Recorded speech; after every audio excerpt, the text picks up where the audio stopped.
Et bonjour de retour sur la chaîne. Aujourd'hui, on s'intéresse à Let's Go Downtown, la préparation pour le strike massif de la fin du Flight of the Intruder pendant la guerre du Vietnam. Mais bon, je vous en dis pas plus, je pense que vous connaissez ce grand classique, sinon précipitez-vous à aller le voir à la demande. Si vous voulez suivre la chaîne, n'hésitez pas à vous abonner, laissez un pouce vers le haut ou vers le bas pour nous aider à gagner en visibilité. Et c'est parti, jingle!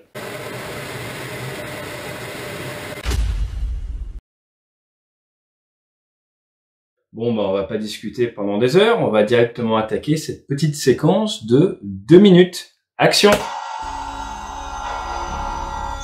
Alors, qu'est-ce qu'on vient de voir? Ça commence fort. On voit un intruder sur le pont, il fait grand jour, il fait grand beau, pas d'armement, 3 bidons d'essence, donc peut-être un vol d'entraînement ou de liaison. Ce qui est intéressant de noter, c'est qu'ils sont aux ordres là, de ce chien jaune, qui lui dit vas-y sors, déploie tes ailes. Et sur le côté ici, là vous voyez, on va lui montrer la masse. C'est un indicateur de masse. Un personnel de pont vient marquer la masse et le pilote vient cross-checker, oui c'est bien la masse de mon aéronef, et ça permet de bien régler la catapulte. Ça me permet de s'assurer que c'est cohérent. Alors, est-ce qu'on écrit vraiment des choses sur les bombes? Moi, je suis parti au combat après le Bataclan, fin 2015, début 2016. Et d'ailleurs, ce sigle ressemble un petit peu au sigle de Paris après le Bataclan. Joker, mais j'ai pas dit non. Là, on voit, là, il y a des protections. Ils sont en train de sortir l'armement d'un ascenseur armement. Donc, les bombes et munitions sont rangées dans le bateau. On prépare tout ça en bas, on les monte dans des ascenseurs exprès et ensuite on les amène aux avions et c'est les armuriers, les booms, les pétafs avec un rouge qui s'occupe de ça. Et là c'est un autre type d'armement, vous voyez il y a du matos. Hein. Tout le personnel, toute l'unité, à la fois pilote et navigateur, qui est là en train de préparer ses petites affaires. Moi, je l'ai jamais vu comme ça. Après, j'étais pas sur porte-avions pour la guerre du Vietnam. Nos porte-avions sont généralement dimensionnés pour avoir une salle équipement de vol. Donc, vous préparez la mission, vous la briefez, vous allez vous équiper et derrière, vous allez aux avions, dans ce endroit-là. Ils sont en train de préparer tout leur matos. Ça fait une belle scène un peu type préparation force spéciale. Mais voilà, en tout cas, ça ne se fait plus trop de nos jours. Ça, c'est une e-board et on voit donc sûrement un navigateur ou un pilote qui échange sur une information, une fréquence ou autre. Dessus, on va mettre des plans de fréquence, on va mettre des informations, des coordonnées, ce genre de choses. Fumée à l'intérieur du bateau, c'est le Vietnam, c'est notre époque. Le petit point intéressant, c'est ça. Donc là, on a une chevalière classique. Alors là, non, ça, à ce doigt-là, c'est même plutôt une... C'est bizarre que ce soit une chevalière à ce doigt-là. Mais généralement, dans la Navy, ils ont des class rings, donc ils ont des grosses chevalières en fonction de leur année de sortie d'Annapolis, par exemple l'école navale de l'US Navy. Le point qui est intéressant, c'est au niveau de l'arme choisie. Généralement, c'est du semi-automatique. Là, c'est du revolver. Le revolver a l'avantage de pouvoir être mis en œuvre avec une seule main. Si vous êtes blessé, un revolver est plus simple. Et c'est une très bonne capacité d'impact stoppante. Donc si quelqu'un vous fonce dessus avec un revolver, l'effet de recul pour la personne touchée est quand même plus forte, donc ça va casser son élan. Si vous utilisez un semi-automatique, on peut le faire avec une seule main, il faut apprendre à le faire avec une seule main, mais c'est vrai qu'il y a plus de balles, il y a plus de cartouches. Néanmoins, tout se discute. Le revolver, c'est très cow-boy, mais c'est vrai que c'est efficace. Après, s'amuser à préparer son revolver avec ses copains autour et juste en face, peut-être à l'époque du Vietnam, mais de nos jours, forbidden. Non, on fait pas ça. Il y a un endroit spécial pour préparer son armement. Au niveau des bombes, là vous voyez que ce sont des bombes, on va dire, d'ancienne génération. On a un corps de bombe, ça ressemble à la 250 kg. Et derrière, ça va se déployer et ça va pouvoir stabiliser la bombe. Sur l'armement moderne, dit précision, on a du kit Paveway 2 avec un kit qui vient s'accrocher devant, qui vient détecter une tache laser à une certaine fréquence et qui va guider la bombe grâce à l'arrière, grâce à des ailettes qui vont pouvoir piloter la bombe jusqu'à l'impact. Là, on est sur de l'armement non guidé. Vous voyez, il faut du staff pour monter ça. Il il y a du poids. Petit point intéressant, vous voyez à côté, là, il y a un hélicoptère. Alors, vous voyez, il y a du matériel, ce qui peut faire penser à la dissymétrie. Donc, on va essayer toujours d'avoir un avion qui n'est pas dissymétrique. Néanmoins, quand vous revenez de mission, surtout en close air support, vous avez des troupes au sol, vous allez peut-être tirer les bombes d'un côté, pas de l'autre. Il y a une dissymétrie max qui est autorisée, donc il y a des calculs qui se font. Vous vous doutez bien que plus vous vous éloignez du fuselage, plus le bras de levier est grand, plus la dissymétrie est impactante. Un briefing en ready room, en salle d'alerte.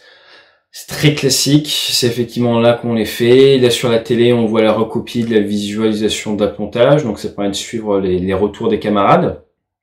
Les personnels les plus anciens sont à l'avant, et c'est rangé par ordre de qualification.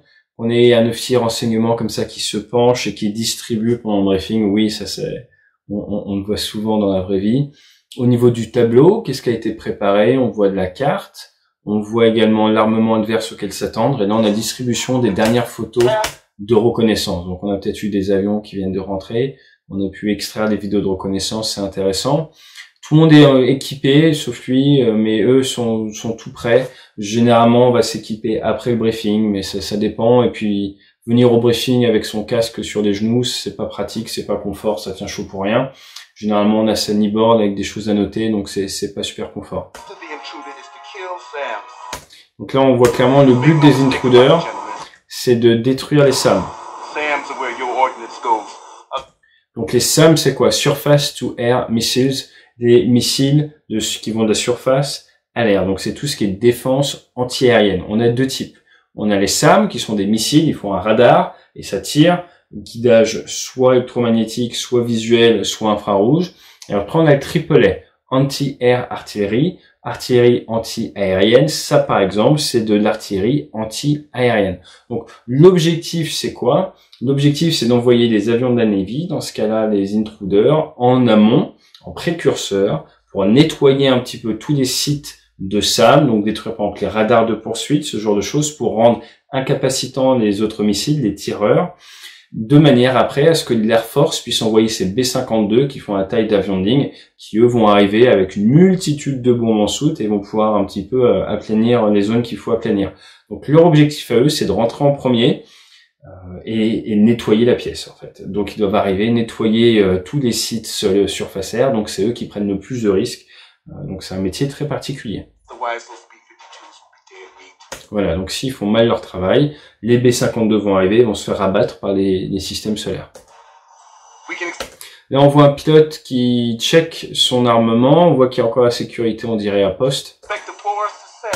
Donc oui, quand on prend en compte notre avion, on vient faire le tour, là on voit l'arrière d'une bombe, on vient s'assurer que les bombes tiennent bien, et on a un mécanicien et un boom, un armurier qui viennent armer la bombe de manière à ce qu'on s'assure qu'elle soit prête à être tirée. On vient également vérifier donc l'accroche et un petit retard à l'armement.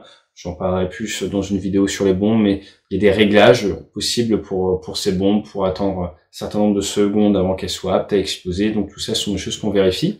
Et là, on voit que c'est une lampe. On voit notre camarade qui montre la masse. Oui, la masse est bonne. On déploie les ailes. C'est parti. Le chien jaune qui vient nous aider à bien nous aligner. Là, vous voyez, ce sont les ailes de la Navy.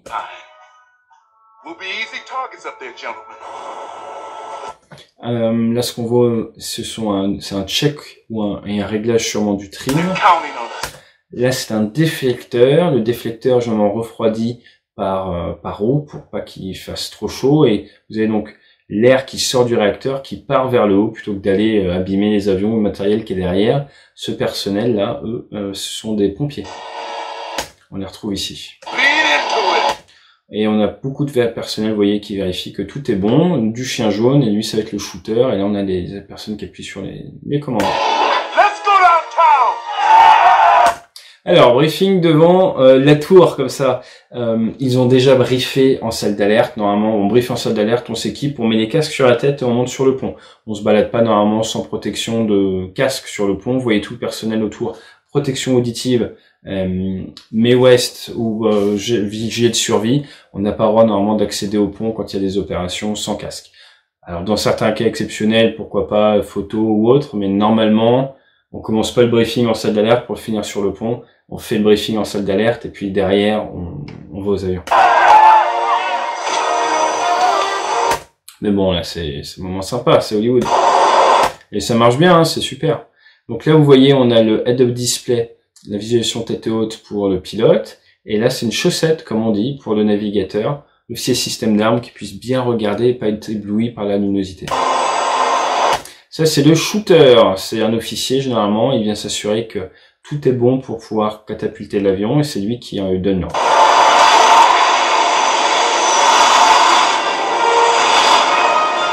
Alors là on a 3 bidons, pas d'armement.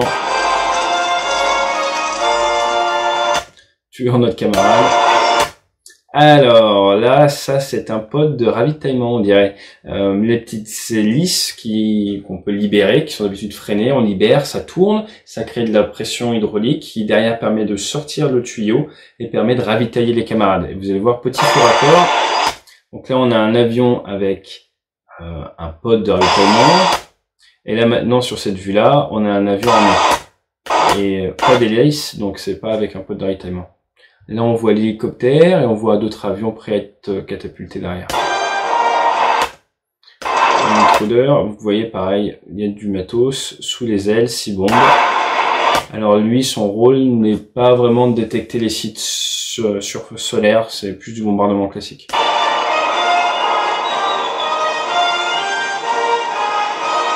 Les pompiers.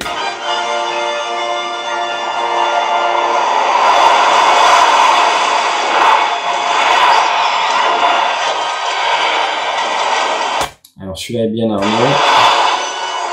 Vous voyez là, au niveau de l'empennage vertical avec la pression, ça part vraiment, ça se cabre et donc toute la pression, toute la force de la catapulte vient au niveau du train avant, ce qui explique que les avions de la marine ont des trains qui sont très lourds. Un Rafale Marine fait 650 kg de plus qu'un Rafale Air et c'est en grande partie à cause du train. Là on a un flyby, on a un survol des avions. Pourquoi pas? Les avions ne partent pas au fur et à mesure faire les missions et se retrouvent sur des zones de rassemblement ou de ralliement où ils s'attendent les uns les autres avant de pouvoir pusher, comme on dit, tous ensemble vers le territoire hostile. Tourner autour du porte-avions pour faire l'empassage comme ça va coûter du pétrole, donc dans certains cas, pourquoi pas, si vous n'avez pas la zone, tout ça, mais normalement le défilé c'est plus au retour. Et d'habitude, si vous regardez, et d'ailleurs si vous regardez, il n'y a pas d'armement sous leurs ailes. Hein. Donc ça c'est pas une patrouille qui va tirer des bombes. Pour la petite histoire également, le fait d'être en basse altitude, ça prend du pétrole. Sur une mission comme ça, normalement ils vont plutôt se retrouver en moyenne altitude pour consommer moins de pétrole.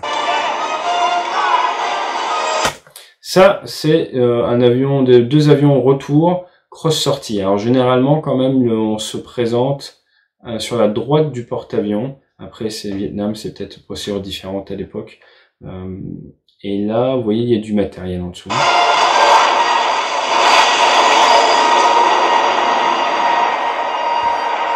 Et voilà, let's go downtown. Donc c'était juste pour partager un petit peu autour de ces de cette petite scène à retenir. Assez réaliste, surtout pour un film qui a 40 ans, on peut pas mentir avec des images réelles. L'idée est là, on prépare la mission, on a des photos, on la brief, derrière on va aux avions, on fait le tour avion, on met en route, on part, on se rallie où on se rassemble et on va en territoire ennemi. Donc voilà, j'espère que ça vous a plu et fly safe.